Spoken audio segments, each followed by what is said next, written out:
Kenya will never become Singapore by speeches alone.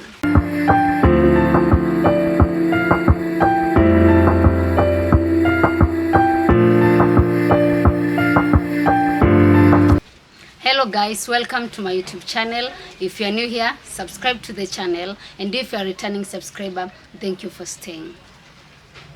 So leo tunaongelelea kuhusu Singapore. I think by now ushasikia President William Ruto anataka Kenya iwe Singapore. Ni poa ku have the dream, the ambitions za kutaka nchi yako change to be better kama hizo nchi za nje, una get? But the some of the things can hinder Kenya isiwe Singapore. Na some of these things zenye zinaweza zuia Kenya isiwe Singapore, kitu ya kwanza ni corruption. Kenya kitu ya kwanza tumenormalize corruption mostly in public offices. Alafu kitu cha pili, watu corrupt tunakuta hawakui punished. Singapore wali fight against corruption. Like wali fight against corruption ile mbaya. As long as corruption survive, money will always live. Umeget? As long as corruption survive, money will always live. Na in Kenya, we have just normalized corruption. Kitu cha pili yenye inaweza fanya Kenya isiwe the Singapore that the president want. Kitu cha pili ni weak rule of law. Singapore law applies to everyone equally. But when it comes to Kenya, unakuta watu powerful wana escape justice. Una get cases zina take years ndio msee aweze kupata justice. Police brutality na extrajudicial killing inazidi kuongezeka. No country can become like Singapore without justice and accountability. Hiyo ni kitu tunafaa tuelewane. No country can become like Singapore without justice and accountability. Number 3, our political culture. Singapore wako more focus in long-term planning, national interest over personal interest. But when it comes to Kenya, unakuta Kenya tuna struggle sana. Alafu kitu ya pili, leaders here in Kenya are mostly focused on power, not the system. Unakuta leaders in Kenya are mostly focused on power, not the system. Na development needs continuity, not just constant political fight. Lakini huku kwetu tusha normalize. We fight, which is not good. We need first to check on that if we want Kenya to be another Singapore. Kitu ya tatu, public discipline and civic responsibility. Watu wa Singapore wako highly disciplined. Ya pili, they follow rules. But when it comes to Kenya, rules are often ignored. Public resources are always abused. Tax burden always falls on poor while elite evade it. Hakuna time enye development inaweza happen kama hizi vitu hazifuatwi, kama hatuko discipline, because development is not only about leaders but it's also about citizen as a citizen. Also, kitu inaweza fanya Kenya isiwe Singapore, kitu ya kwanza ni the education and skill mismatch. Watu wa Singapore wali invest highly in education, mostly quality education, technical skills na innovation. But when it comes to Kenya, many graduates hawana job.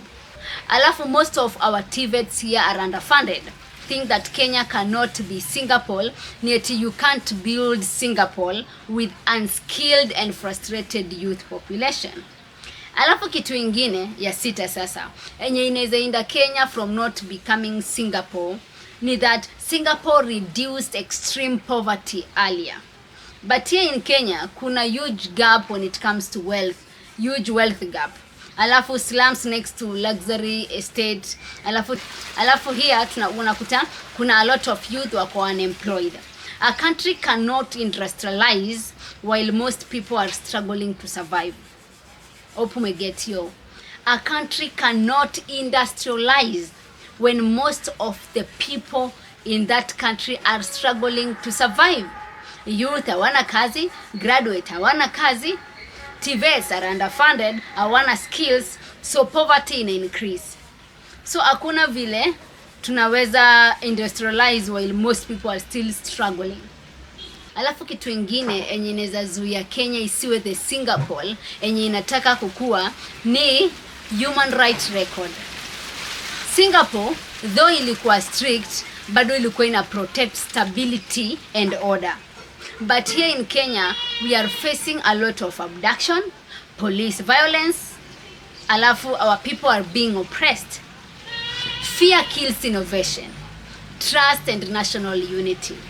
Hakuna vile Kenya inaweza kuwa Singapore when people are scared, people are being abducted, people police violation, nakuta police brutality. So like fear kills innovation, trust and national unity. Kitu ingine enye inaweza zuia Kenya kuwa Singapore ni implementation gap. Kenya has a beautiful vision ya 2030. A very beautiful vision, but the problem ina come to execution of it, yeah? How to execute it. Singapore succeeded because policies were implemented fully, not just announced. But here in Kenya unakuta ni kusema hakuna matendo, ni kutenga hakuna matendo. If we want Kenya to be another Singapore, kitu ya kwanza we should check on our implementation. Singapore succeeded because policies were implemented fully. What I'm trying to mean ni ati Kenya haiwezi kuwa Singapore by just speeches alone. Kenya requires serious anti-corruption action, respect of human rights, na strong institution and discipline from leaders and citizens. Tukiwa na hizo vitu nne, Kenya inaweza kuwa the Singapore, but without that Kenya haiwezi kuwa Singapore. I hope by this mmeweza kuelewa some of the reasons zinaweza hinder Kenya from not becoming Singapore. Hope you understand. If you are new to this channel, subscribe. If you are a returning subscriber, thank you for always staying. I'm yours truly, Benethri the Poet. Today sijaweza kudo any piece, but we'll do on the next video. Mashallah. Bye.